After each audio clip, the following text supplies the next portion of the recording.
welcome back to another episode of the Legacy Gambit. Today, we're going to have a chat because when you're watching this, we're getting down to the end of 2023, and what a year it's been for the Legacy format. We're going to talk about Eternal Weekend. We're going to do a little bit of a roundtable exercise of some key questions we have about the format, and then sort of us as a channel, what we've kind of enjoyed doing. So kind of, come along with this journey. We're going to have a fun time just chatting about our favourite format and kind of going from there. But of course, it is not me on the Legacy Gambit. I am, of course, joined by my lovely co-host, Sarah. Sarah, do you want to chat about Legacy? Let's chat about Legacy.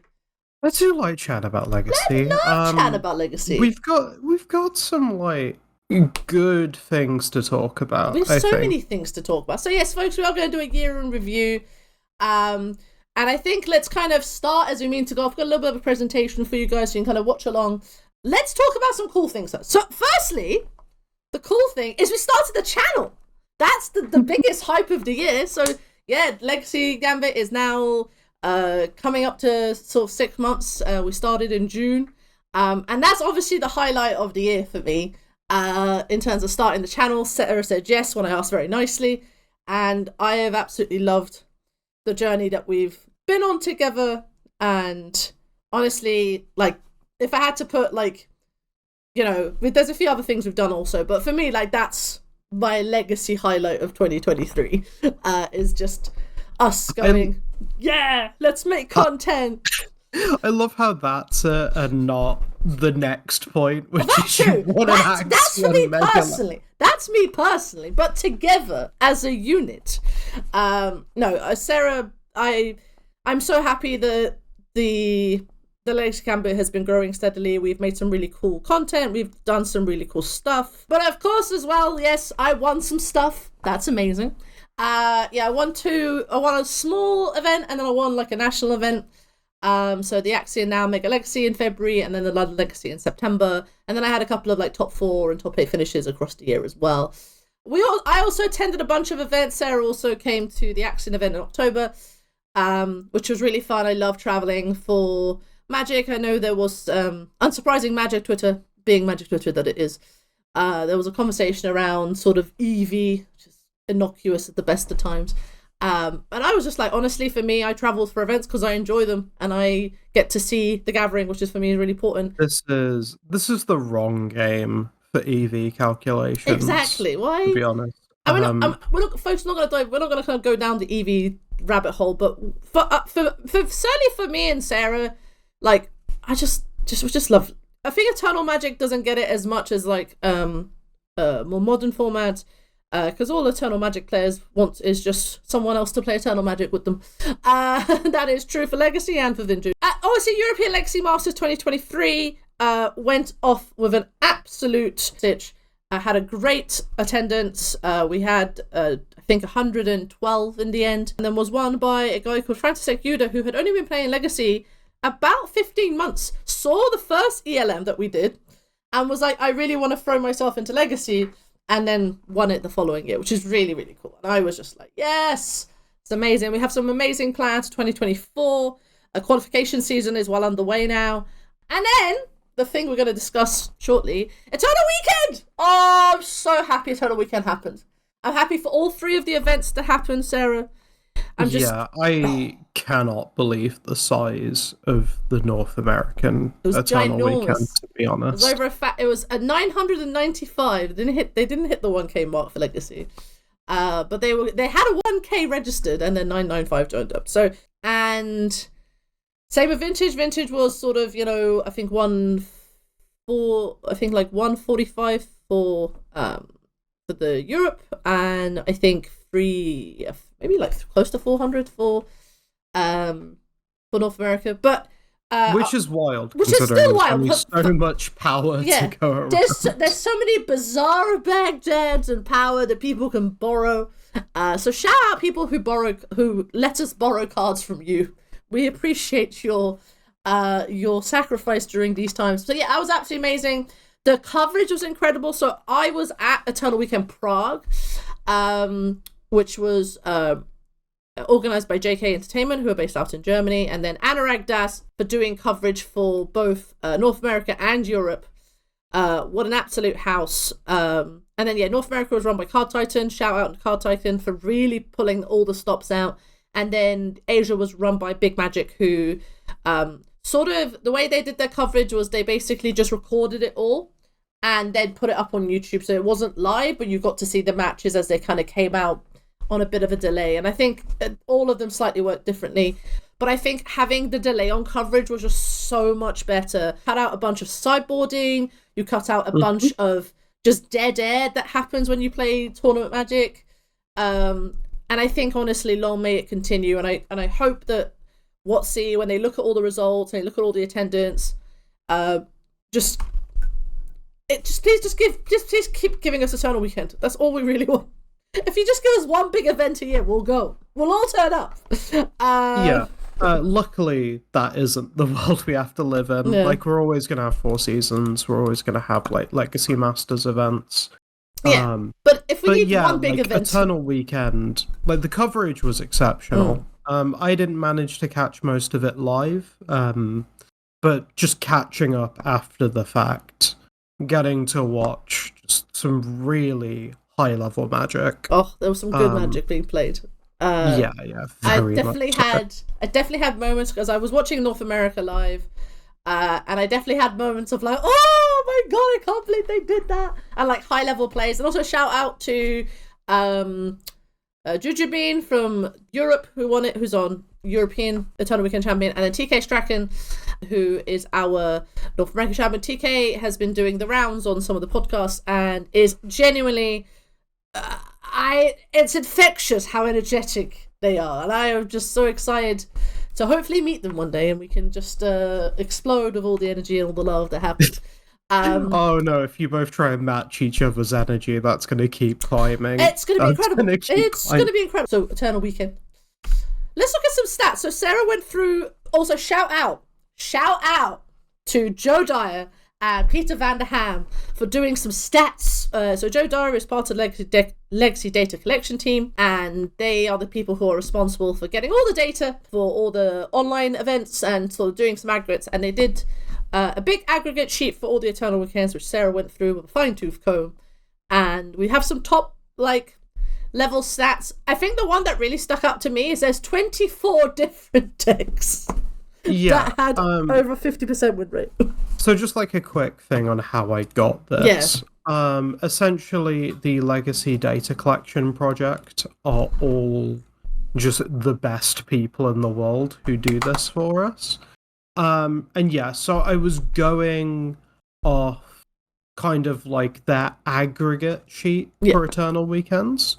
And 24 different decks had... And I want to say, if I don't limit it to just more than 10 players, it's even more. It's even more than that. It just keeps going. Yeah, because there were a lot of super interesting, weird lists that only one person played, but it did really, really well. Yeah. For example, World Gorger Dragon. One player, 50% win rate. Yeah. Yeah, there's Curse's Stompy, which was really interesting. It's essentially a hybrid between the Helmline deck and the old Curse deck. So you can power out your Helmline with Dorothy Voidwalker, all that kind of stuff. Or you can just put a Curse of Misfortunes on your opponent, and then you're getting Overwhelming Splendor, Cruel Reality, Curse of Death's Hold, all those kind of things, to just lock them out of the game. Yeah. I decided to limit it to anything that had more than 10 players. Yeah. Blue Painter, for instance, also 51% win rate. Yeah. There's a bunch of these weird lists that got surprisingly decent win rates. Yeah. In fact, actually, to shout one out, all right. Humans, 53% win rate. Only 2 pilots, but as someone who's gone up against the Humans deck with some of their new cards when I played at Axion, that deck's better than you think. Yo-Yo says the original Humans man. It does need the Doctor Who cards, I feel which is an issue for its representation online. Yeah. But yeah, having played against it at Axion right after the Doctor Who stuff came out, so I had no idea what I was about What to are be these hit cards? with. It is this. Yeah. It is this. Well, I mean, that's something that like. So TK Strachan won with 4-color. They called it mid range, and I will call it mid range. With Triumph of Sir Catherine, and apparently Triumph of Sir Catherine just won games that they had no right in winning. So Yeah. And people won't, unless they've seen that online. I know a lot of podcasts have sort of said, like, you probably have brought the stock up of Triumph of Sir Catherine up like threefold. It already was selling for like £18, I think. Like it's going to be like 30. People know that's a good card. It's this threat that just doesn't go away. Does it ever go away? It never. And then you just miracle it over and over and over again. I mean, that's what happened in the finals of the North American one. It's just that TK just like miracled 2 back to back, and the Delver opponent was just like, what? The fact it's not legendary, by the way, kind of confuses me. There's only one body of Saint Catherine, okay? Like, Saint Catherine is only one dead body. But yeah, like, that card, great. Based on a really beautiful model it is a as very well. Cool model, yeah. I'm very happy to own one. Yeah. It's a great model to own. Also going off the kind of Eternal Weekend aggregates, they did this really nice thing at the Data Collection Project where they assign every deck into kind of like a greater archetype. Yeah. And so I'm very happy to inform you that Stompy, your favorite archetype, achieved 52.1%, and that's including mirror matches. Yes. If you go to non-mirrors, it's estimated, but it's actually a little bit higher. Yeah, like, when you look at the archetype breakdown, it's actually, like, very, very interesting. Really notable is, like, all the archetypes are around 50%, except that's very healthy. Except for aggro and other. But I feel like other is always going to be like this weird thing where it's going to include, you know, someone brought Lost in the Woods because they thought it'd be funny, and that kind of thing. Yeah, 100%. Aggro also isn't really a. Aggro's not really a thing. Yeah, the issue is I feel like the decks that play like aggro decks get swallowed up by the other things. Like they're either tempo, or they're kind of in like Stompy or the kind of like permanent combo realm. Because you can count like Turbo Muxus as an aggro deck, right? But then I would also so a combo deck. Yeah. So it can kind of get swallowed up. Yeah. In how it's defined. Like I can probably go find what it was put under. Yeah. But I think, you know, like that is as healthy as we can get. So best overall archetype was Stompy decks. Oh, I'm so happy. But I think that the most popular deck archetype, being Beanstalk Control, is the one that actually surprises me the most. Over the last like couple of months, you've just seen the consistent results that Beanstalk Control has put up since its printing. And it's just consistently just won or top 8'd or top 16 events. And then obviously with TK and a few others, its win rate, its non-mirror win rate is very good. And like, I did want to sort of look at the Delver numbers and whether if you combine all the Delver decks, whether it is actually more. And I think it probably, like, it's maybe like 11 or 12. Yeah. But I think on its own merit, 8.4 is like absolutely fine. You're going to see it maybe 1 in 10, and I am absolutely fine with that. It is not 25%. Delver decks were still like the most popular, but that doesn't necessarily mean they're the strongest. It's just they're always good choice. They never go away. Yeah, and so players who are like experienced with Delver, there's no reason for them to swap off necessarily. Absolutely not. I mean, you get players like Reed Duke just coming in and playing Grixis Delver, doing very, very well. Yeah, same with like Juju and a few of the Zoomers that came and played, and just everyone's just played Delver, and it's just like. But yeah, I think the Beanstalk deck was very, very good, and obviously there were variants of it. So you had sort of the TK's 4-color version, you had Bug Beans, you had Rug Beans. Whether it's control, whether it's mid-range, however you want to build it, I think is a really interesting space for 2024 about how Beanstalk decks kind of evolve and how you really use the card in the best way. The one thing I like about Up the Beanstalk for Legacy, because it looks innocuous, and we've joked about it on the channel that like it does look innocuous on the surface, but then once you put a framework around it and you put a deck around it, then you really start to see it shine and actually go, holy Moses, this thing draws you 4 cards.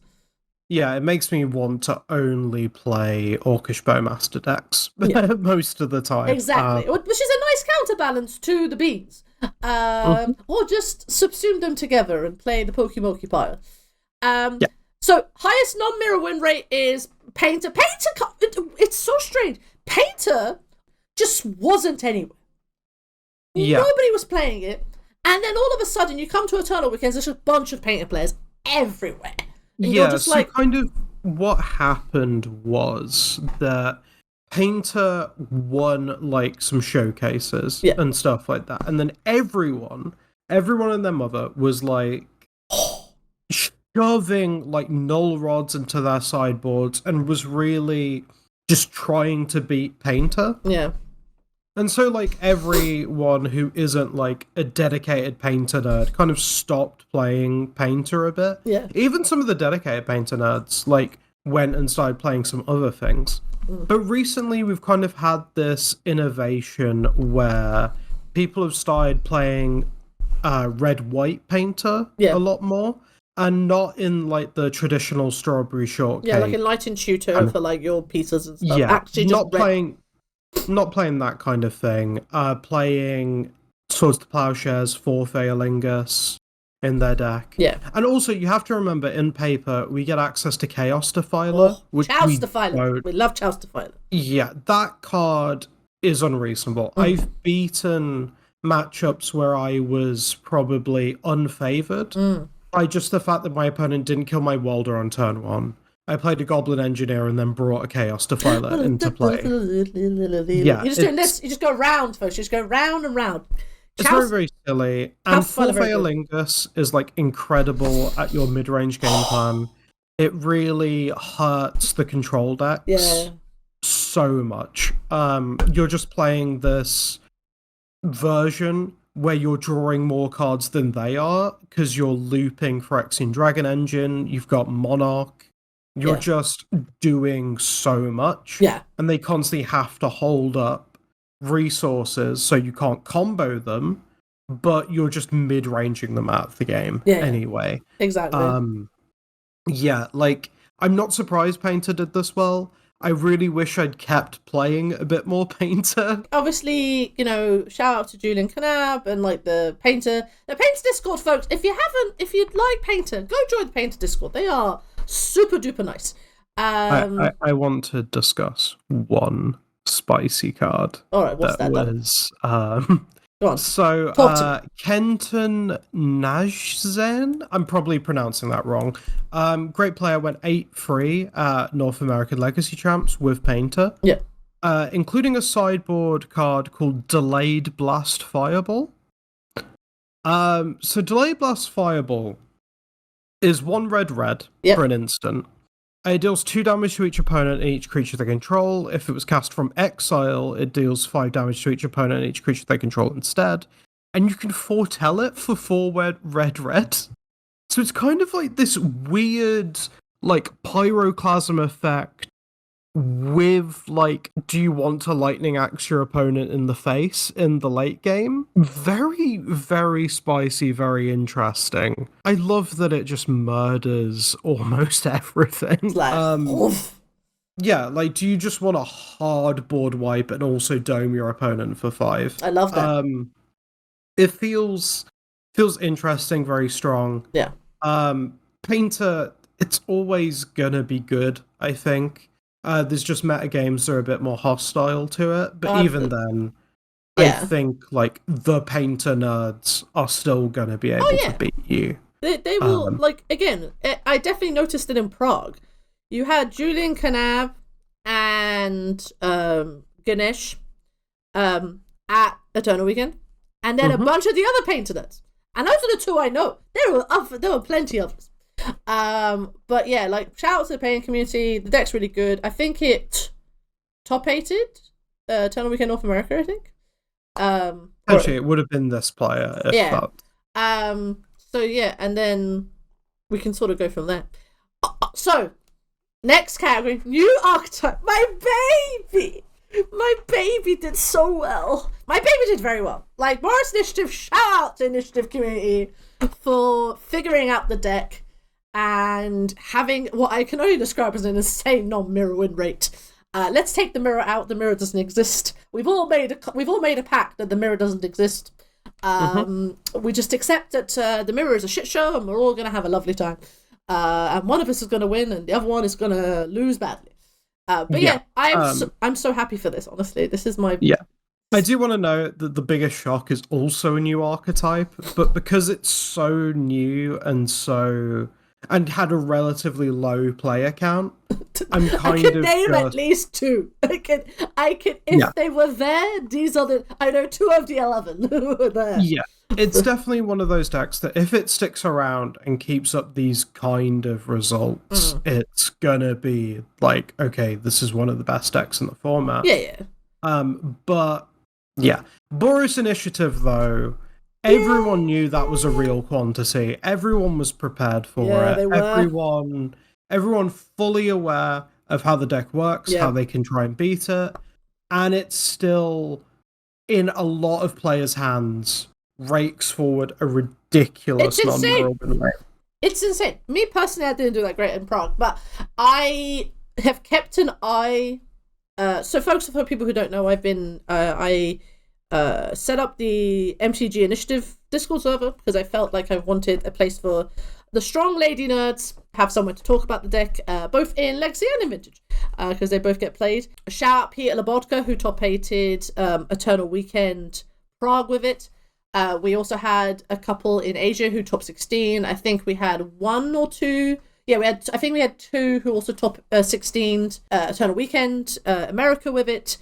So a bunch of us actually were like, as soon as it got on Goldfish, it became a much more known quantity because I think one thing that happened relatively recently is that MTG Goldfish, which is the sort of aggregates of all the data lists and deck lists and things like that, get put onto Goldfish, and for a long time both Control, Scam, and Initiative just weren't on there. You had to really you had to dig through the deck list, you had to go for WR, and now they've put that all together. We definitely noticed people that were more prepared to play against Initiative. Like, we knew it was everyone's prepared to play against it, but actually known quantities. So much so the Bug Beanstalk deck that Pokimoki 64 with it, Eternal Weekend. That deck's just ready to beat you. It's got Hydro Blast, it's got Powder Keg, Pernicious Steed, it's got Fatal Push, it's got Drown in the Lock, Orcish Bowmasters, Murktide, Days, Wasteland. It's ready to beat up on Initiative. And that matchup, I spoke to Pokimoki about it, and he was like, you're still favoured. Which is insane. Because that deck mildly terrifies me. Same with sort of other decks that are trying to beat up on the deck. Look, like Cephalid Breakfast beats up on Initiative, but you still have ways to build it. And I think that the current stock list, I'm happy with. If it's the list I'm probably recommending to people. But there is room. Now we've all kind of come away from Eternal Weekend. A bunch of us are now kind of going, well, okay, let's try some of the new cards. Let's try variants. Let's try things out that maybe we didn't have time for. So leaning more on Cavernous Souls. I've even thought about, with Bowmasters kind of not on the downturn, but not as a menace. There's a world where I can kind of go back to the old mono white list with just a light splash of red. So Jacob Milchman, who I think 8-3'd Eternal Weekend in North America, was testing a list that basically just looked like the old mono white list with Caves of Chaos Adventure. No Northfoe Farlingers, just lean on Cavernous Souls, play Elite Spellbinders, Peacekeepers, and Initiative creatures, which is basically the first iteration of the deck post-ban. And I am like, did you say Elite Spellbinder? Did you say I could play my free one? That means my combo matchups are way better? Yes, please. So, I found something interesting actually. I didn't notice before. So that painter player actually was not one of the ones who top 8'd. Oh. North America Legacy Champs actually had 2 painter players in the top 8. Painter. Now, very much that red-white painter list that we've been discussing had a Canoptex Garib Swarm in the sideboard, and also Fawn of Amethysts and a Torpor Orb. Wow! So they were ready. They were ready to beat Top Initiative. However, the 5th to 8th place painter player, a gentleman by the name of Jack Kitchen, that is Strawberry Shortcake. Like, actual, like, strawberry shortcake. Here is an enlightened shooter. And also, it's Imperial Painter. It has 2 Imperial recruiters. What year is it? That person put their old deck from 2017 together. That was like, let's go. It's beautiful. I know, I'm a big fan of Strawberry Shortcake. I genuinely want to play the Strawberry Shortcake list. That is gorgeous. Shout out to the Strawberry Shortcake community. Folks, you know, Strawberry Shortcake is a variant of Painter which leans on a lightened shooter. You can have the... So this is basically when you didn't have good... with Peace Up, this is when you didn't have good cards. You had to find ways of finding your Painter servant. Well, there's some nice little things about it. Yeah. So, like, Enlightened Shooter, it finds artifacts or enchantments. Yeah. So it can find Painter or Grindstone. Yeah. It can find Urza Saga, which is really relevant. That is actually really good. It can find a Lion's Eye Diamond. It can find an Ensnaring Bridge. Yeah. It can find Blood Moon, which this person is playing main deck. Oh, I love that. Which is very good. And then in, like, sideboard games, it finds Piffing Needle, Portable Hole, Tormod's Crypt. Yeah. Ensnaring Bridge again. It's a really, like, it's basically the thing that holds the deck together. Yeah, it's very good. And then Imperial Recruiter is like the old-fashioned, I just need to find a thing. Please, Goblin Welder. Let me find Goblin Welder. I beg. Yeah, I mean, that's the thing. So this deck, it plays more tutor targets than other Painter decks. So it's Goblin Crater Maker, Aether Sworn Canonist, in addition to, like, the other things. Because you can just find them. Yeah, God, I want to play Strawberry Shortcake. That looks so good. It is a lot of fun. It is a lot of fun. Again, folks, if you like the Painter archetype, go to the Painter and Legacy Discord. They are super duper nice. Each color combination has a dedicated cluster of channels that you can chat about. So if you like strawberry, you can talk about strawberry. You can talk about red. You can talk about all the colors of the rainbow, basically. Yeah, Blue Painter, notably, like 51.6% non-mirror win rate, also did very well. Yeah. That's like the 8-cast Painter hybrid. That was a big thing last year. That was like a big hotness last year. I still think it's very good.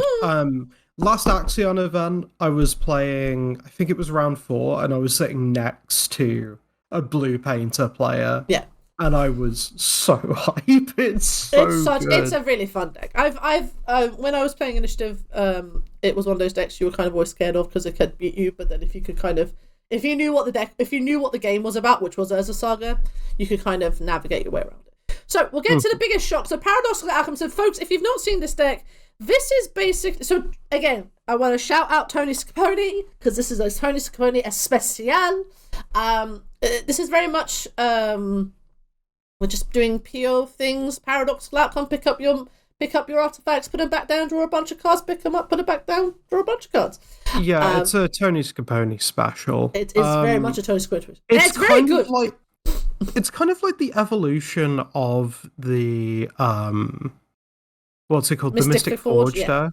Yeah. Yeah. You put blue in it, and then you put red in it. And then it suddenly became quite good because then you had interaction and you could play like Pyroblast and like I think there was even like an Ensoul artifact or something, or maybe like a Transmute artifact. The deck is really good, but the thing is, it is only played by a handful. So I don't know if Tony was at North America, but I know that Build or Burn, who is tests a lot of Tony's like lists, like does play a lot of these like Storm adjacent archetypes, was at Prague and I think kind of had like a decent finish, and I think it's one of those decks that because it's such a small cluster, you don't see it much but you have to respect it, and I always kind of put it in the sort of Mystic Forge Storm kind of banner But if it does pick up, because obviously this non-mirror rate is insane. But I also just want to keep an eye on it, because I think similar to Mystic Forge, it loses to similar things. And one thing I'm surprised by is that, Storm wasn't as... I mean, we kind of knew Storm wasn't going to be as well represented. I'm just surprised by the combo decks not being as well represented. Yeah, so according to this, the NA Legacy champs, I've got up all the paradoxical outcome players. Yeah. And their finishes were 8-2, 8-2, 7-4, 4-3, 3-3, 0-2. Yeah, which is insane. Yeah, 7-4 being Tony Scaponi himself. Oh, was that? Okay, so I didn't know if he was actually... And then the 8-2s were Evan Heritage and Alex Hatfield. I don't know who they are, but good shout out to them. Yeah, they obviously did extremely well. Yeah. Yeah, the deck's great. It kind of... Because you have access to, like, Force of Will and Henry... yeah, I mean, PO is PO, but access to these blue cards... Yeah. Taken the Mystic Forge deck that was very, very all-in. Yeah. And it's still very all-in, don't get me wrong. It's a Tony Scaponi deck, of course it's all-in. I love Tony, but you can do things to manipulate around it now, which is very good. Yeah, like the deck's very good. Tony's one of the few deck builders in Legacy that I have a lot of respect for, just because they attack Legacy in a way that is just so interesting to me. That it's just like, he has taken the Storm archetype and has just built and iterated. He built, like, he did Ruby, he worked along with Ruby, he did Lochwa Black Saga Storm, and now he's just trying to figure out the puzzle of these kind of combo decks that I think is, you need people like that. Like, I've talked about how you need these kind of people to champion that. And I think it's super interesting that this is the space that he does it. But the thing is I'm always prepared for them, because I know that there is, like with all the deck specialists, there is always a cluster of people who follow those lists. Whether it's with Tony, whether it's with Newton, whether it's with Sam Downs of Infect, key pillars of the format that really champion a certain archetype. There are people who follow that moving forward. And then honorable mention. So before Eternal Weekend NA, shout out to Hovermere on Twitter, who is a judge and a good D&T fan lady, was like, basically saying, the way some Death and Taxes play Wasteland people, I'm surprised you know how to play Magic. Because what she was sort of saying, she was like, how do you guys do anything? And she was like, look, D&T is still good, but a lot of players disregard it because they've either beaten it once and think this deck doesn't exist, or people are like like me, who are like, this deck, I never want to face it ever again because it kills me every time I play against it. And honestly, the deck is sort of in the middle. You have people who are committed to the Death and Taxes archetype. So shout out like people like Akalef and like even XJ to a certain extent, who play this deck in and out. I saw Defiant Kafar. I think she went for like I think she ended up like 5-4-1 playing D&T, like, but it was a slog. Like, it was like every round was like 3 games. Everything was a grind fest, and I was like, my head would explode. So Death and Taxes is not dead. Fourth Aerolingus is still very good against Death and Taxes. That's the thing you should take away. If you're playing Fourth Aerolingus, it's very good against Death and Taxes, because they cannot deal with 4 2/2s, apparently. Who knew? But yeah, 80 players and a 50%, just above 50% win rate is what I kind of expect for something like D&T. Like, D&T is going to have his good matchups, and it's got his really bad matchups, and that you meet somewhere in the middle, basically. I think the nice notable thing about Death and Taxes in this particular metagame is I think it's actually pretty good into the Beanstalk decks a lot of the time. I think so too. Very greedy mana bases. D&T is very happy with the game drawing out. 10,000 years. Yeah, it's kind of nice into those decks, but 100%. those decks, lean on the fact that D&T isn't very, very common. Yeah. Like, you can just dodge it now, whereas that didn't used to be. Like, you'd usually go up against it, like, once. I think in some rooms it's more prevalent than others. For me, as a Stompy player, I never want to see it. Yeah, but considering the fact people were declaring the deck dead, throw hands, folks. Everyone throwing hands. It's like, people still love Thalia, people still love Mother of Runes, and people love Rishadenport. This is known to be true, okay? Yeah, it's just not dead. Like, a lot of people are playing more black in the deck now for their own bowman. Also, Oppo Agent comes up a lot. Thoughtseize, I like the black splash because I think they need an out to things like your credit controls or your combo decks that really kind of lean on that moving forward. But yeah, thanks. So this was a kind of a high level overview of kind of Eternal Weekend. We're super happy. Looking at Eternal Weekend stats, I am super happy with the way the meta is going. And also one thing that I wanted to show very quickly is that Peter Van der Ham did this nice little breakdown of the best formula. Black Slug, he hasn't changed it, but we were like, why have you put this twice? He's like, it's here now. There's some issue with the spreadsheet that generates these. Exactly. And there's obviously, we had all the fun, cool decks at the bottom, like Chain of Smog combo doing well, and like Slivers, the one person playing Slivers. So I think, folks, Legacy is super healthy, and I think the Eternal Weekend demonstrated its greatest health moving forward. So with that, we're going to do a roundtable. So we were asked by Joe Dyer, one thing he does sort of every few months is does a roundtable. Basically asks the community a few questions, and when this comes out, the article on Goldfish will be out at the same time, so you guys can see our answers. But we wanted to use this as an opportunity to kind of discuss some of the key questions that get asked and kind of see how we feel. So we're going to go through those and kind of give our views on it. So question 1 is, what are our current thoughts on Legacy format? Are you having fun? Is the format healthy? I think the health question is just answered by the stats, and the answer is yes. The stats say yes. The stats will tell you that we're having the best time. And I think that the Legacy format is probably the healthiest it's ever been. I think that people are enjoying playing. I think there's obviously a little bit of post-EW burnout, where people have kind of really pushed in and are kind of like looking at the decks they played, and they're like, please, I know, especially with Initiative, I needed like a couple of weeks to be like, I just need to not think about the deck for like a week.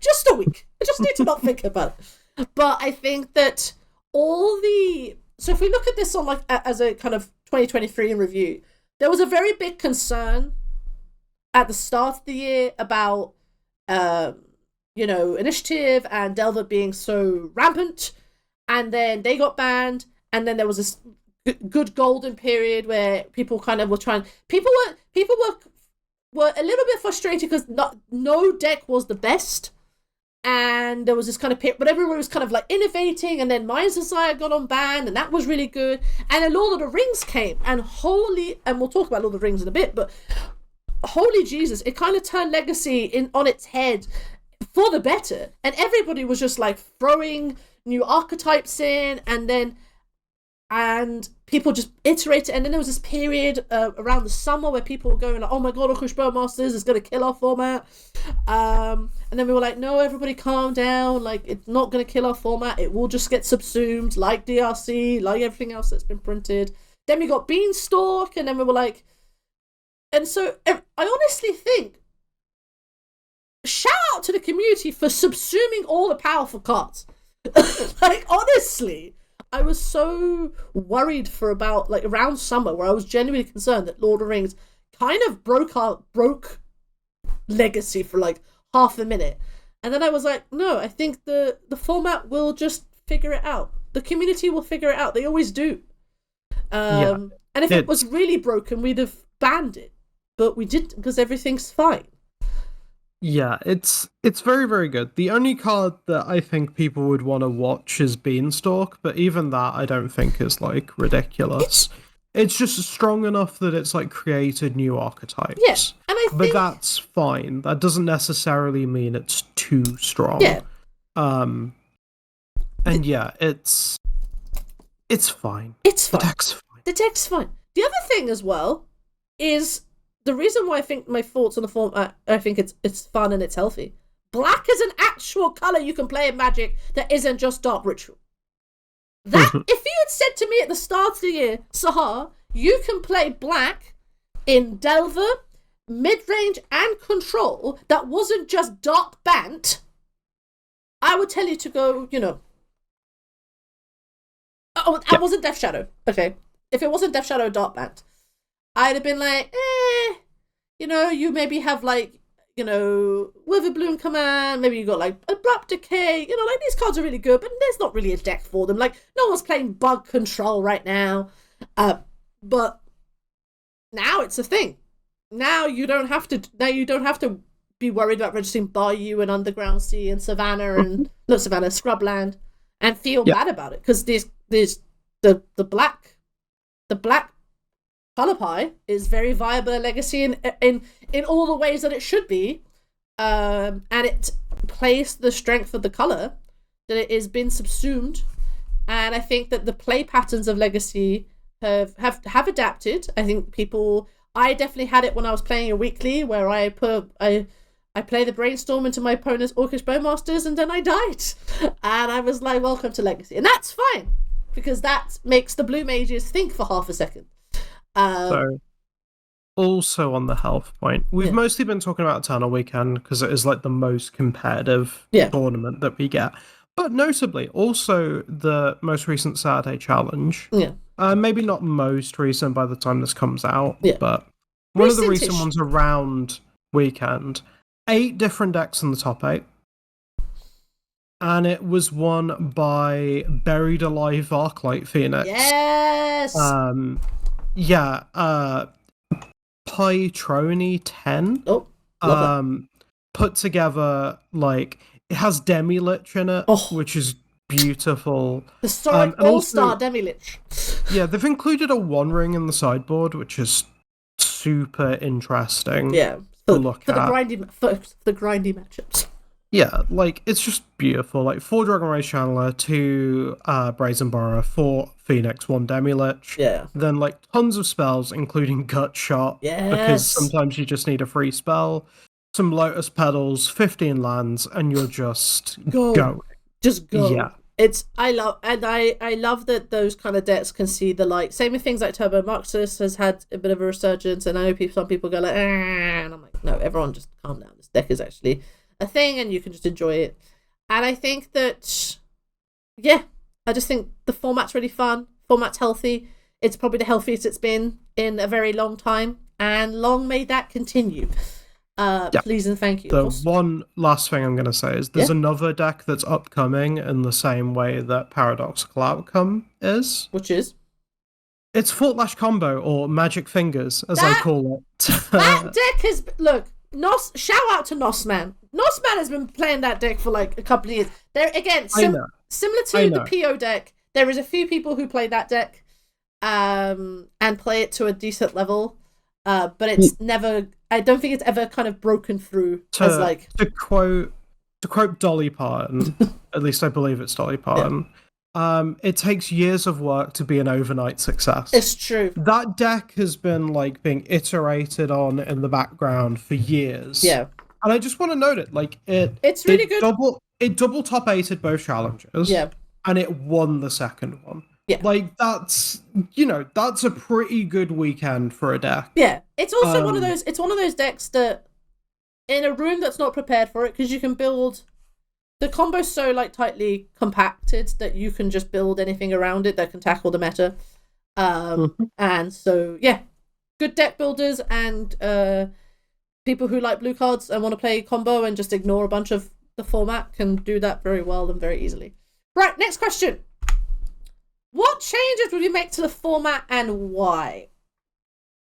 So, This is probably referencing like bans and unbans.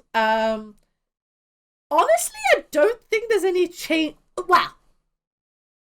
There's some unbans. There's some unbans you can definitely do. I can be a hot take machine if we need to be. Go on, let's be hot takes. Okay, my actual genuine opinion is no changes. No changes. Like, the format's extremely healthy. I want people to be able to iterate on it in this current condition. We haven't really seen much of Lost Caverns impacts on the format. No, the most we've seen is like Molten Collapse and like Echoing Deeps and like Post and the Lands decks. Yeah, it's not tons. However, I always have to get out the classic hot take. Ban Fass's Oracle. Fuck Fass's Oracle. Yeah, it holds all us fair deck players down. No, don't ban Fass's Oracle. It's fine. However, I do feel like you shouldn't be allowed to register the cards Fass's Oracle and Doomsday in the same deck. I think that should be banned. I think you should have to play DDFT, or you're not playing Doomsday. Though, notably, Maxtortion did prove that you can play DDFT and still do really well. Exactly. In the current who needs Fast Oracle? Yeah. I also am like no changes. I think the format is healthy. I think that, well, the only major change, and I think it's been expressed on Twitter a lot, is making sure that the online and the paper metagame are aligned. That's like the only major change I want. You want Games Workshop to stop being weird about their license? Or just even like Doctor Who and a bunch of the other ones. Like, I just want that to be That's like my major thing, is that the online and the paper metagame to be aligned, which is out of our control. But if that's the only change, I would want. I do kind of want to discuss this because I feel like a lot of people blame Daybreak and Wizards about this a lot. I talk about it a bit, but I do collect some Warhammer. I do paint Warhammer. I do play Warhammer. And I listen to a lot of content that has people who used to work at Games Workshop on it. The most notable one is a beautiful podcast called The Painting Phase. All three hosts used to work at Games Workshop. Yeah. One of which used to be like a big face because they did a lot of the painting, called Chris Peach. And they often have people who used to work at Games Workshop come in. And there's also a bunch of rumors recently because there's going to be an Amazon production of a Warhammer 40k, either movie or series, starring Henry Cavill. The rumor is that almost didn't happen because the person who was managing it fucked up the contracts. Like, this is a big rumor at the minute, and there are tons of these rumors that talk about just high-level management in Games Workshop being incompetent, and also like unable to admit incompetence, and also just cutting things down and sticking really particularly to contracts. So I actually fully believe that this is a Games Workshop problem. I also think it's definitely not Daybreak's fault. And I think that both Wizards of the Coast and Games Workshop didn't, whether through whatever, probably didn't fully map out. Because I think at the time when they were probably putting it in, the plans to move Magic Online to Daybreak were also probably in the works, and the twain, when they were both being negotiated, were probably happening around the same kind of time. If we kind of think about how the timelines and how long stuff takes, that I think it probably didn't get fully actualized. But at the same time, Games Workshop literally will put anything, like they will put the Warhammer brand on anything. But I think that, again, folks, it is something that we've asked for. If it happens, it happens, and it might just be one of these things that Wizards eventually have to come out and actually say, yes, this will come to Magic Online, or no, it will never come to Magic. Yeah, the one suggestion is that people are saying they should print universes within versions, which we've shown they can do with secret layers and stuff. So I think that is the way we can do it. The problem, I think, also I know Daybreak, bless them, have been shout out to Daybreak Games. That, like, we'll get to highlights of the year, but I want to give a big dub to Daybreak Games for Magic Online because they've been incredible. But yeah, I think that there is ways around it, but I think that's the major change. And then my final one is I look at the unbanned list and see what can be subsumed into the format. And notable ones that I think about are things like Survival, of the Fittest, Earthcraft. Those are the main two, actually. It's mainly Earthcraft and Survival. People have said about Death Row Shaman. I think Death Row Shaman just makes all the Delver decks look the same. And Wasteland's Equity and Daze's Equity, well, maybe not Wasteland's Equity, but Daze's Equity certainly just gets, like, becomes completely irrelevant. He's just like, yeah, I'll just eat your fetch land and make a mana. I think... I don't think we should ever unban Death Row Shaman. No. I lived in that format. Yeah. It was not. No, nice. It was not fun. It was not. I think that there are answers to it, and it does help answer some of the format, but I don't think it's worth the unban to do it. But things like Earthcraft and Survival of the Fittest, like, see what happens. They need a turn. I think the only thing with Survival is that you just put your deck into your hands and you're just there, like... Earthcraft, I feel like there's going to be some way to just absolutely break it. I mean, it's just Squirrel Nest. You just put Squirrel Nest and you just... Yeah. No, I mean, better than having to play Squirrel Nest. Don't insult Squirrel Nest. I love Squirrel Nest. Yeah, I don't know. I just feel like if you gave Earthcraft to the big combo brains, like Scaponi... They would break it. Yeah, there'd be a way to break it, for sure. It would get absolutely broken. Like, you don't even theoretically need to go infinite, right? Yeah, like, you just need to do it. It's a very, very powerful card. But I like the fact that they unban Mind's Desire. Like, I think if anyone who does ever watch this, please just keep evaluating if cards can be unbanned. That's my only major thing. That's the only major change. So my main two, the two that we've is bringing online and paper metagames to as close to parity as they can, and to keep reevaluating. But other than that, no changes. No, that's the main one. No changes, but parentheses. Please consider these two. So then that's fine. What do we think is the best position strategy in the current Legacy format? So I have a biased take and I have an unbiased take. Okay. Biased take, I still think Stompy decks are still very good. They are harder to play now because people are prepared for them, but I think they are very well-positioned strategy because they take advantage of the speed of Ancient Tomb and mana acceleration to close the game out quickly.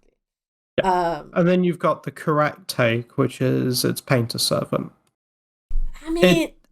It's Painter's Servant. I mean, it's like the thing is I also think Delver. See, I was actually going to say my other take was just Delver. I think it is I still think it is one of the best. Like, well, actually, no, it's not. What are we talking about? It's Control. Control's the best it's ever been in like 2 years. Okay, right. I hate to throw the stats down as like hard as I can. Okay, Control overall as an archetype. Yeah. Match win percentage of 50.3%. Yeah, it's the Jund. It's Jund. Which is good. It's not dominant though. But again, I have even Blue Painter has a higher... All right, so say Painter's the best. Okay, so we'll say Painter. Okay, we'll go with Painter. All right. Yeah, Red Painter is... Like, as I said, 56.1%. That is insane, actually. Win rate. Yeah. With a very high amount of players. Yeah. Like, the stats sort of assimilated together. Yeah, so, like, the non-spicy take is Painter. Yeah. If we want to go into pure spice, I can go into pure spice. I know. there's a deck we spoke about before we started that I know you want to mention, the position strategy. I mean, there's a lot actually when you go looking at it. So there's so much depth in the data. Just keep digging. Yeah. Just keep digging. Yeah. So like one of the interesting stats actually is Rescaminator. Yeah, which we played on the channel, like, which I really liked. Yeah, so there's a lot of innovation in this archetype right now. They're a completely different looking list to the ones we played. It took 16 players to a 60% win rate, which is wild. Yeah. If it is real, if like it's going to continue to put up results, Paradoxical Outcome could be one of the greatest decks of all time. However, the big point that I want to note is because PO is good, and because Painter is good, we will expect to see more artifact hate going forward, which hits both of them. Yeah. So there can be like some metagame correction. Delver will beat up on it. Like one thing I've learned about Delver over the years is that if it's ready to beat you, boy, howdy is it ready to beat you. Like, perfect example, the deck that Juju Bean won Eternal Weekend with. Weekend just gone. Twebo Chasse, shout out. Split the finals of the Legacy Challenge with that Delver deck, but instead of Blood Moon, they played Price of Progress. And Price of Progress is very good in the current format with all the 4-color soup decks, with land strategies doing well. It will just beat it up. Same with like Meltdown. It will be like, okay, if all these artifact decks are doing well, we'll put 2 Meltdowns and a Null Rod in, and we will just find. Like, the tempo deck if the tempo deck wants to beat up on the new hotness, it will find a way. The thing I like about Painter, and I think you are correct, is that Painter is a big well. You can just keep digging in terms of how you want to play it and how you want to adapt to it. But having spoken to Callum Smith about it, it's not a deck that you can just pick up. Like, it needs time. It is a best position strategy for players who are playing that deck. Let me kind of asterisk that and start the phrase. Yes. Whereas I mean, if you want my shout out for I'm coming into Legacy, I don't know what to pick. What do you think is good for me right now? Yeah, it's Goblins. Like, I'm telling Turbo Marxus or like OG Goblins? Turbo. Yeah. Turbo Goblins. It is a vile strategy, which is very good against a lot of the weird control stuff at the minute. Yeah. You get to kill people very quickly. Oh yeah, you do. Definitely. Oh. Yeah. Yeah. But then if you're prepared to beat it, you can even like more control-y goblins with your Rashad and ports. I think shout out to the Goblin Horde. I actually think that's also pretty good right now. I actually think Goblins is in a much better spot, which is not the deck I expected to come back in a big way. It was always good in like OG, like say OG, but like what people define as the previous golden age of Legacy, which was like 2015 to 2017. Yeah, Goblins was like when Viracles was one of the best decks in the format. Both Goblins and Elves could still do their thing. Because they could grind like the best of them. And I think with Goblins, shout out to Eli Goings and the Goblin Horde. They have been diligent in iterating on it. Again, these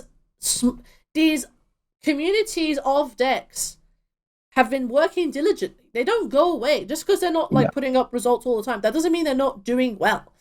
I think the notable thing, really, if you look at like 2015 Legacy compared to now, a lot of the archetypes have the same name, but they're fundamentally different strategies. Agreed.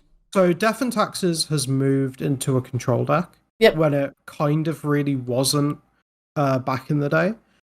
Goblins now is more of an aggro deck, whereas it used to be a control deck back in the day.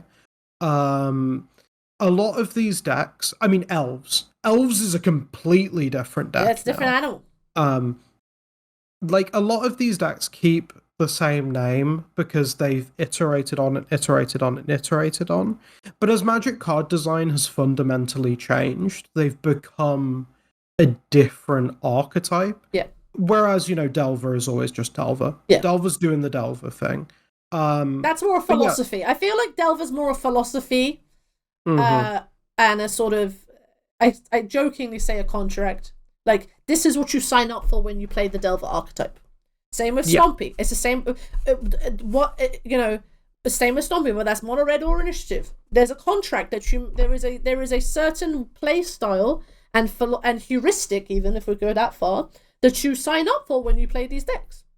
So same with like blue tempo decks or blue control, which is why I actually liked TK when he was on a podcast recently, and he was like, I called it mid range because for me, like, there is control, but most of the 4-color decks are actually just like Jund. They're like Jund. They're just all mid range, heavy hitter. They've got their big beef hitters. They can interact on the stack. They've got removal spells. They can turn the corner, and like they're more mid-rangey than they are control. For me, control is like Jeskai, where you're just like 10,000 years have passed, and eventually I get hit by a freaking timeless dragon or snapcaster mage. Obviously, 4 Fairlingus changed that. Well, now it's 4 Fairlingus. And then you get 4 Fairlingus in the face, and that's fine. But like, you can do that. But I think mid-range gets a bit of a bad rap as a name in Legacy. But I think a lot of the decks that say they're mid-range, that go like, oh, we're control. If you actually look under the hood, they're actually mid-range decks.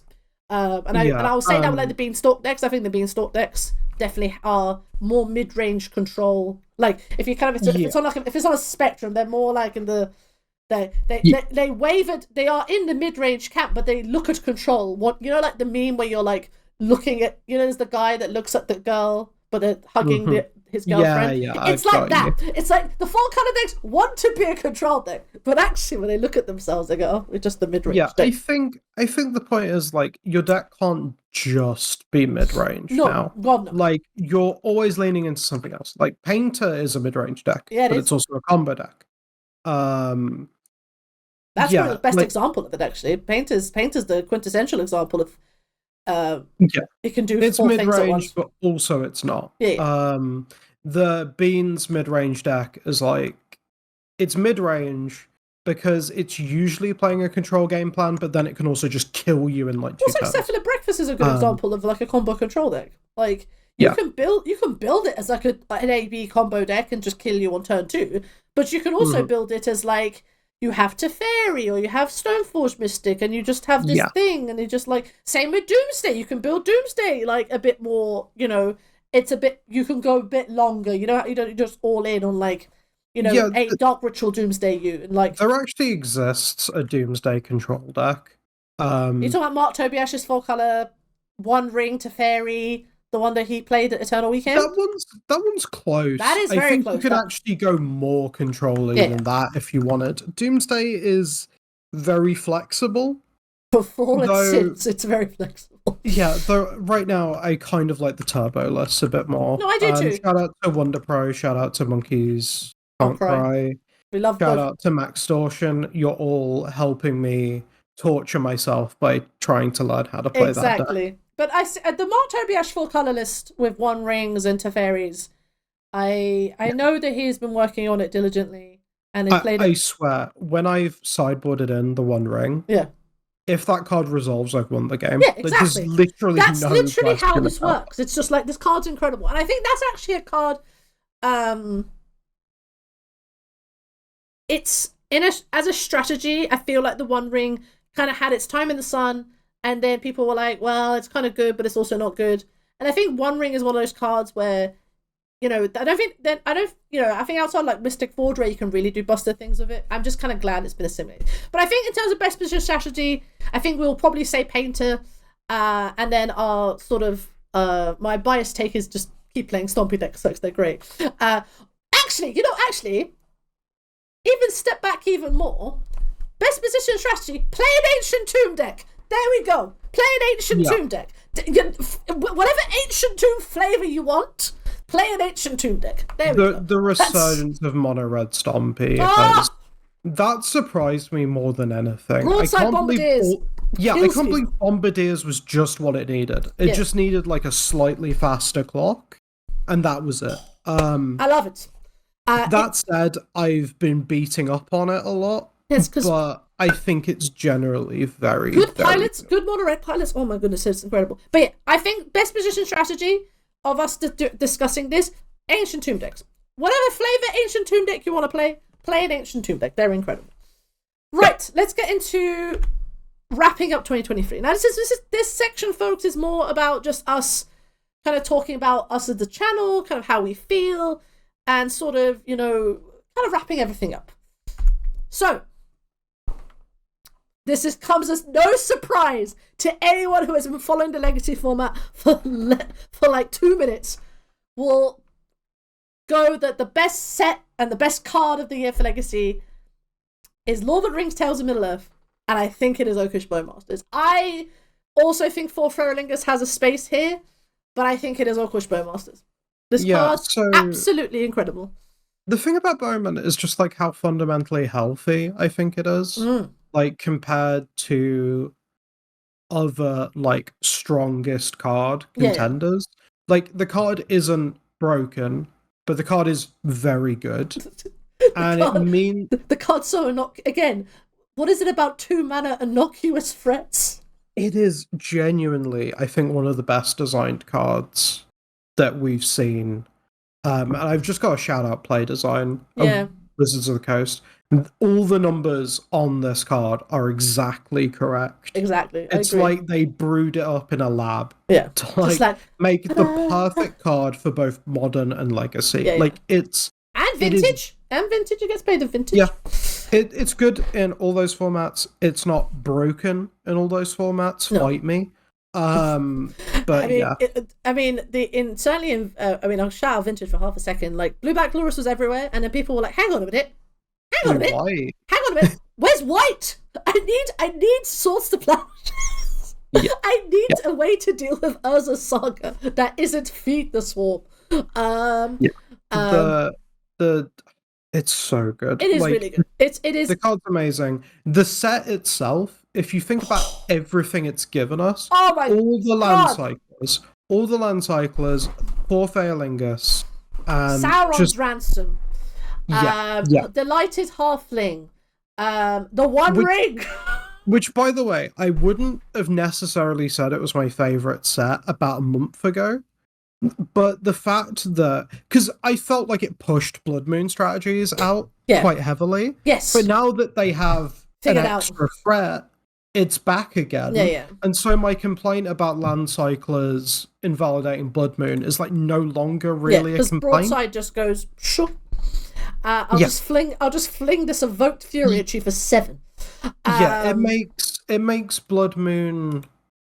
It makes Blood Moon a better, like, stumbling block that lets them just get their threats through. Whereas that was their strategy before, but because they were kind of, like, slightly worse on the threat front, it wasn't quite working. But now they're in, like, this perfect spot where it kills you just fast enough that Blood Moon is still super relevant. It's not even that. Like, the lists now are back on just 12 Prisons pieces. Like, I've seen 4 Blood Moon, 4 Trinisphere, 4 Chalice. Like, that hasn't been a thing in years. I still think a Trinisphere 3 Freeball is the optimum number because of the way it rolls off the tongue. But I've seen people just let's jam it, and I think Broadside you can play it without a strong lady. You can just have 3 drops and make it as lean as it's ever been. The deck Mono Red's the leanest it's ever been. But it still has its problematic matchups. Like, you don't want to face Show and Tell. You don't want to face Death and Taxes. Your Depths matchup is, like, good to a point. But I think that the greedy mana-based decks are where you want to be. But then there's the circle of life of, like, well, if Mono Red and Initiative get good, then people bring in hate for, like, your Hydroblasts and your, sweepers, as it were. Like, that.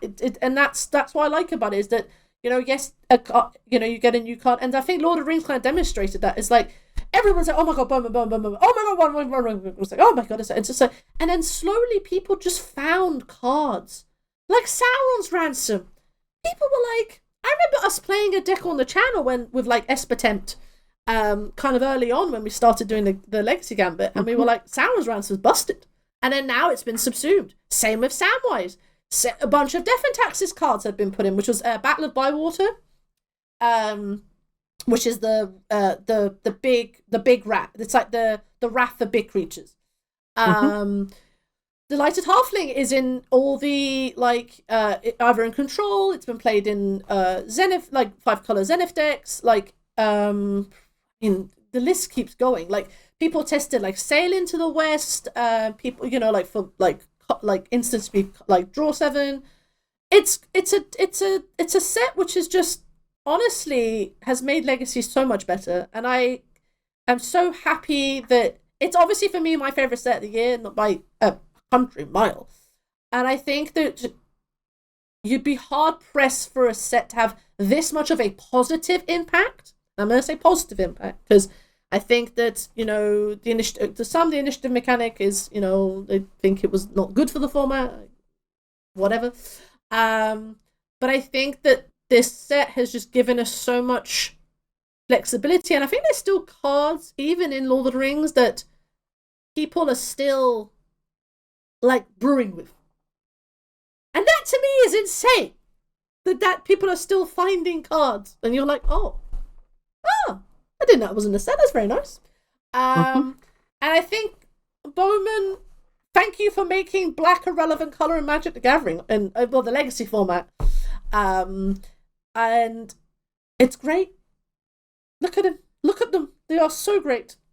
They are the one thing I just realized as I was looking at it is, do you remember Skeleton Archer? Like the card Skeleton Archer. I wish it was like I do kind of like from a funny point. It was called Orcish Archers. Like, what's your name? Orcish Archers. Professional Orcish Orc Archer. Which is basically what it is. And I find it very funny that on Magic Arena the alchemy version of this is just the whenever opponent draws a card.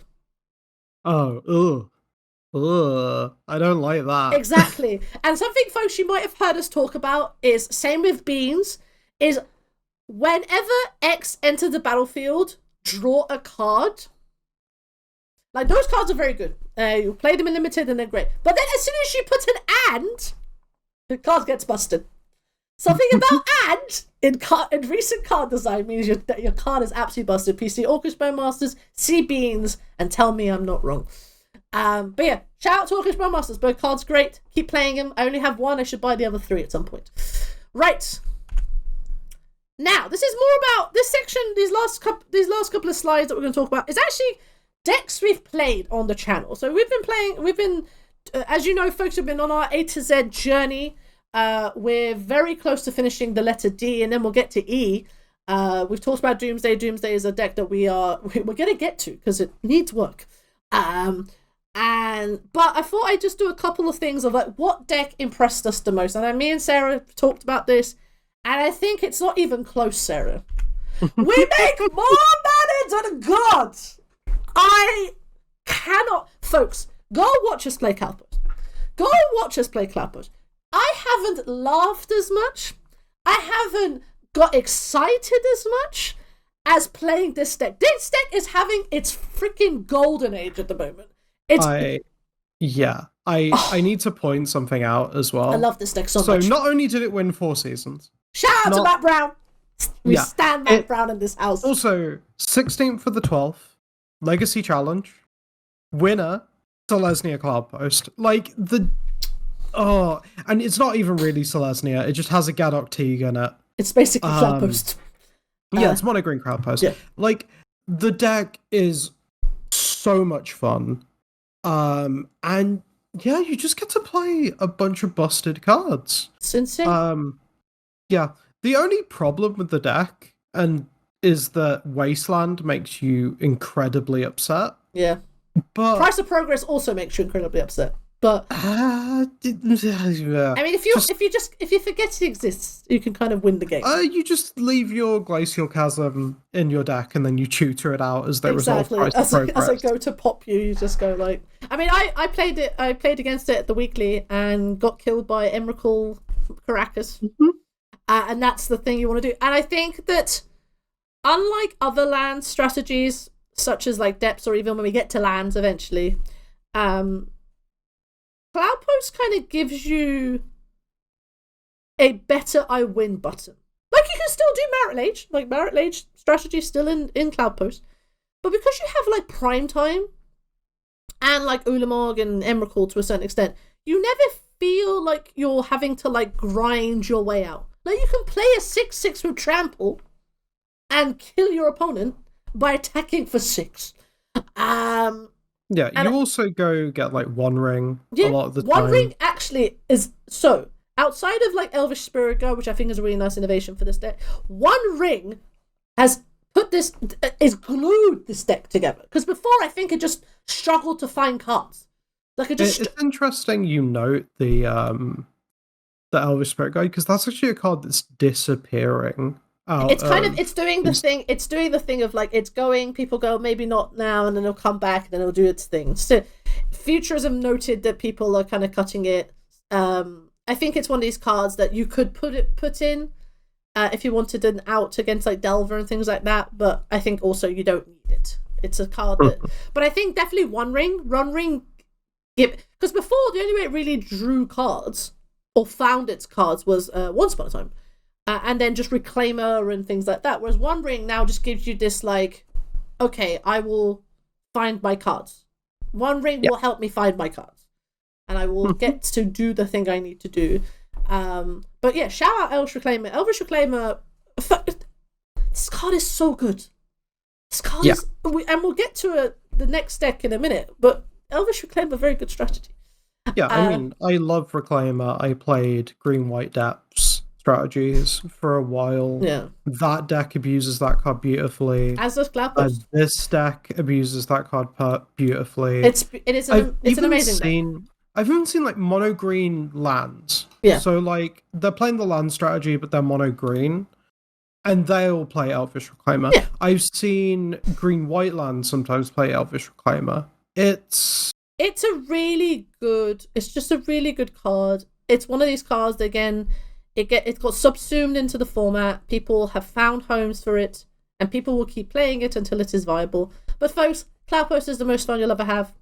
It's incredible. The deck's really good, with good pilot's hands. It's incredible. I think Matt won 4 seasons. I think Matt went X and 3 at Eternal Weekend with it as well.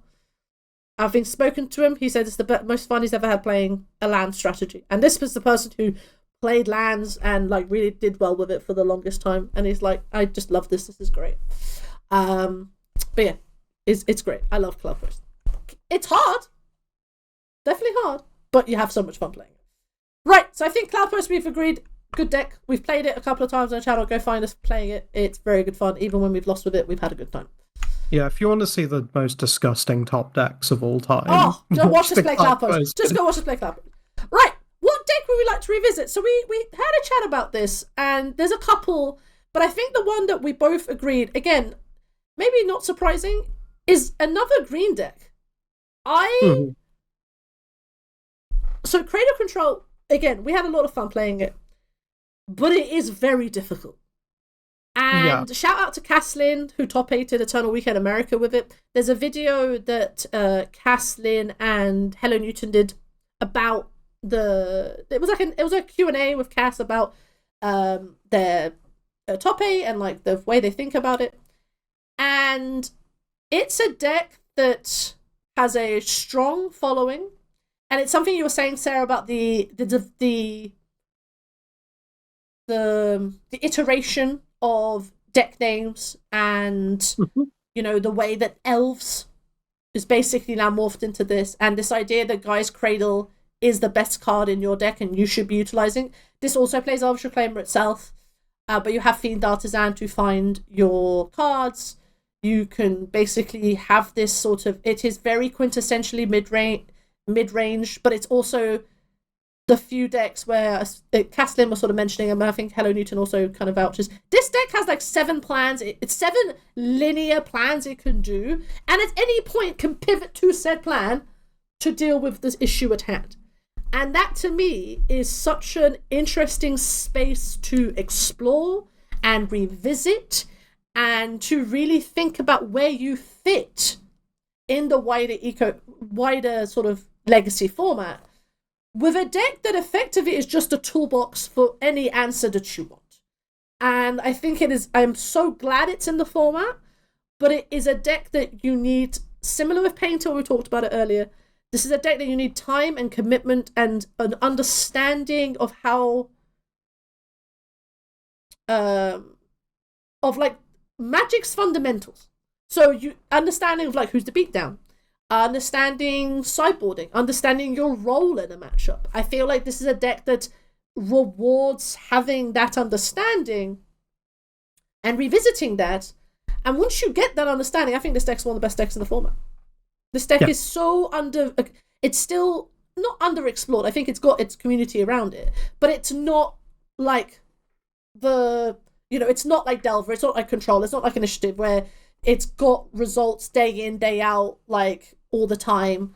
But it does well when it goes to events, and it always puts up good results, and it has a very avid community of people who do work on it. Again, shout out to Hello Newton. But yeah, I think we both enjoyed this deck, but we both recognized when we played this, we're like, there's so much more here that you can. Yeah, so like any Green Sun Zenith deck, shout out Green Sun Zenith. Especially when they're playing Elvish Reclaimer, you have so many like tutoring lines. Yeah. That it really rewards like grinding reps and also reviewing your own games. Yeah. It's actually something Cass said, actually. I think. Yeah, like it's one of those decks where you can watch your games back and like ask the question of like, oh, do you think I should shoot at this or this? Because there's so many options, it means you have a lot of different places to go wrong, but also a lot of different places to learn. Yeah, and that's something I love about this deck. I love about Green Sun Zenith decks in Legacy.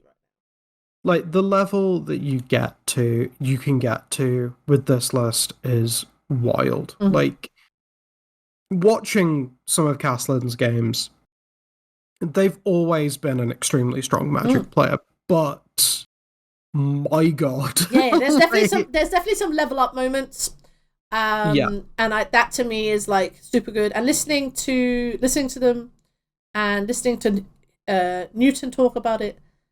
Also, shout out Invigorate. Invigorate's a new hotness apparently, which I think is a nice touch.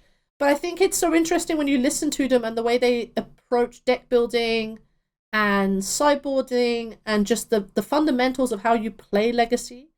Because having a rock, this is probably like it's bad to call it the rock because I think but having a creature toolbox deck that isn't like Yori and Zenith, which is just like here's all the best heavy hitters that are based in green.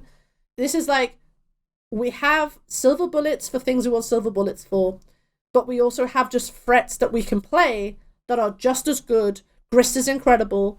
That we can then, keep toe-to-toe with the green decks. Not green decks, but the blue decks. But also have this game plan where we can go very wide and at times we can just turn a natural order into a Trax or a Crater Hoof and just kill you. Like, it has all these linear... It has a lot of the way that I think Newton described it when his talk of Cass was just like, there's lots of linear game plans that you can do, and it's basically like, if X... you can go down these many, routes to get to, a winning game condition. And I think Cass said that once they understood what their role was, the whole day made the whole day became a lot easier about what their role was and how they had to approach the games at hand. And that to me is like an interesting... space. It's definitely one of those games where you one of those decks where you sit down and you study and you study and you study and you study, and then it pays. Like there's a couple decks like that. I think Doomsday is another one. Doomsday's one. I think even Lands is one. There's a few decks like that. Like I think like Painter's one to a certain extent. I think more for just the fact that you can pivot into a mid-range game a bit easier. But I think all the decks in the format have that. Even Stompy decks, I know some people are, Stompy decks, you just gotta play your thing or whatever.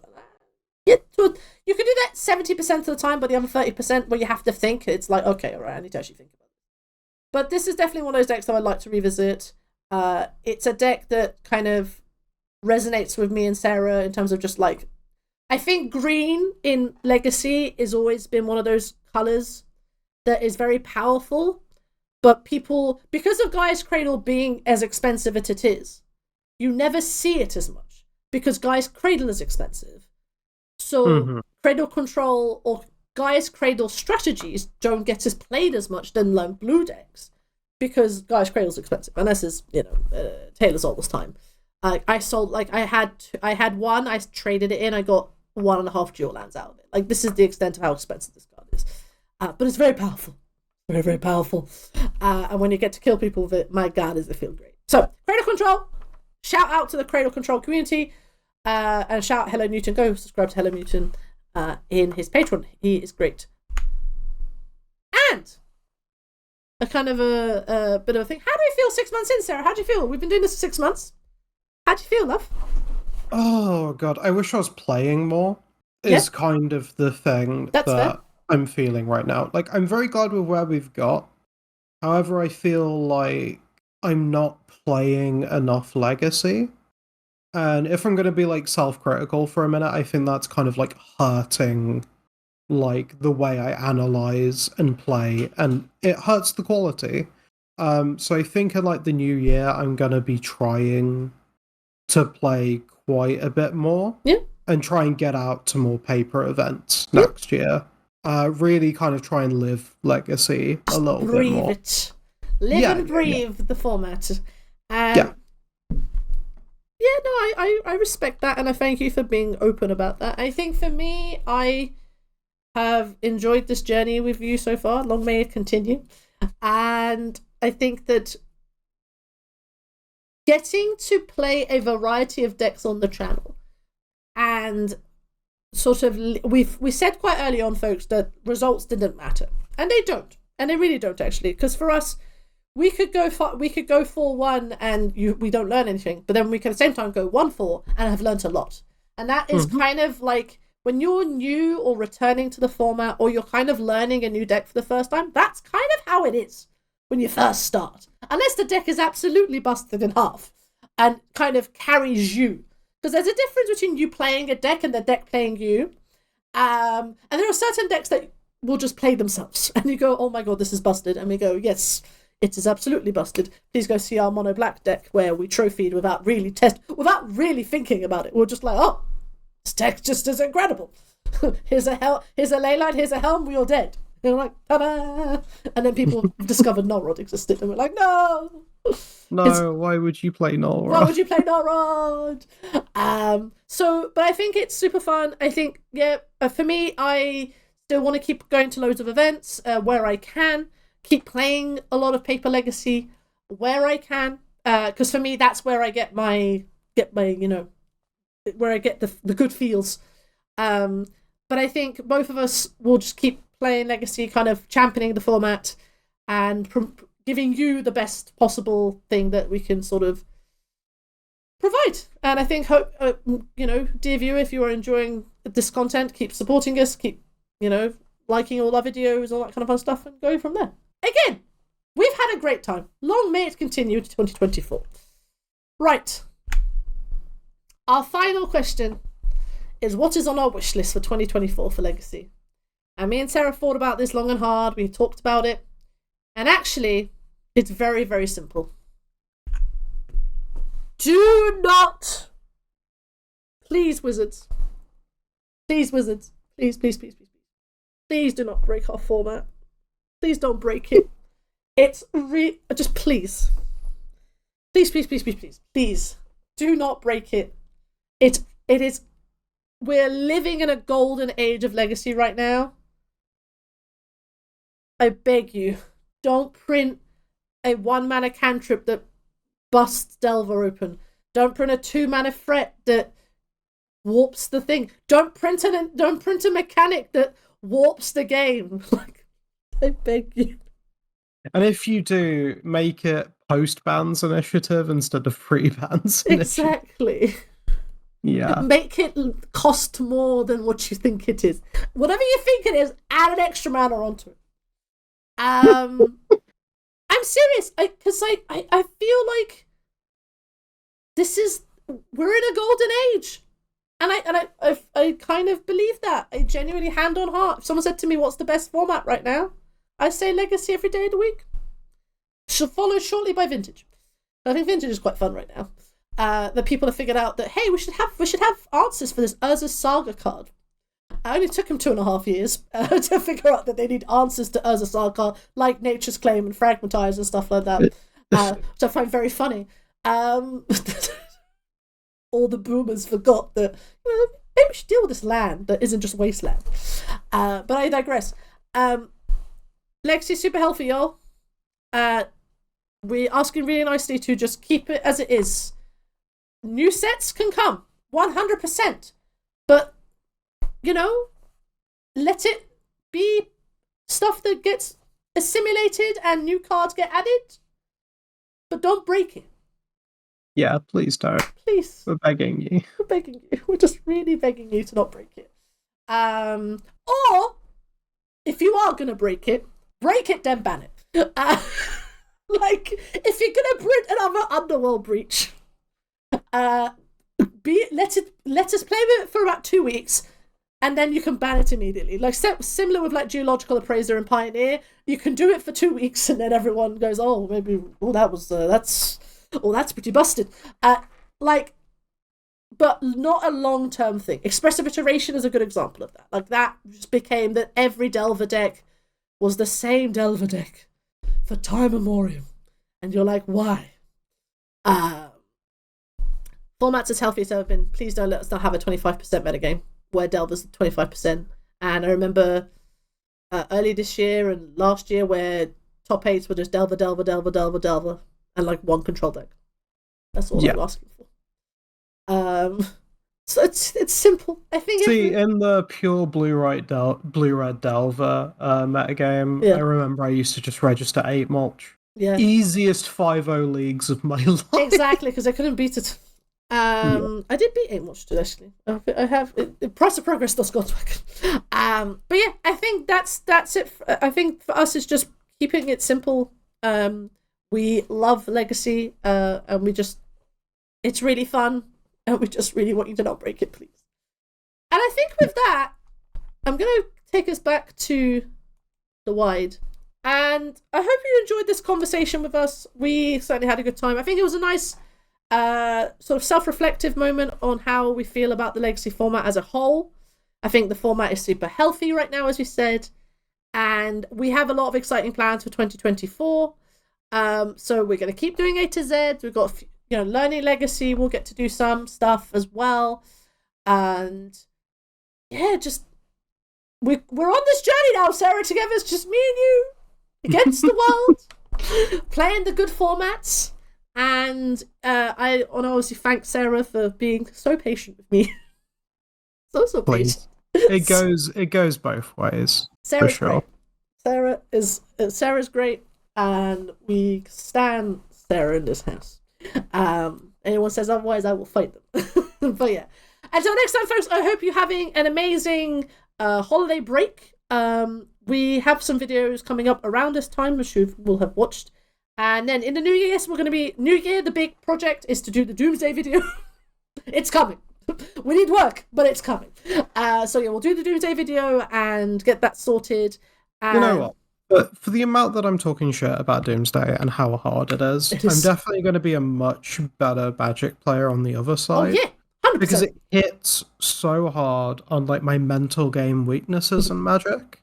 So if I can get past those, I'm going to be better at everything. Exactly. And I need to keep telling myself that because it is painful. Yeah. I don't know how Doomsday players do it. For me, it hurts my head. That's why Sarah's doing the work this time around. But until next time, folks, keep enjoying playing Legacy. Enjoy your Christmas breaks, whatever you are doing. And we will see you guys in 2024. Bye, guys. See you later. Bye, bye, bye, bye, bye. Bye, bye, bye, bye, bye.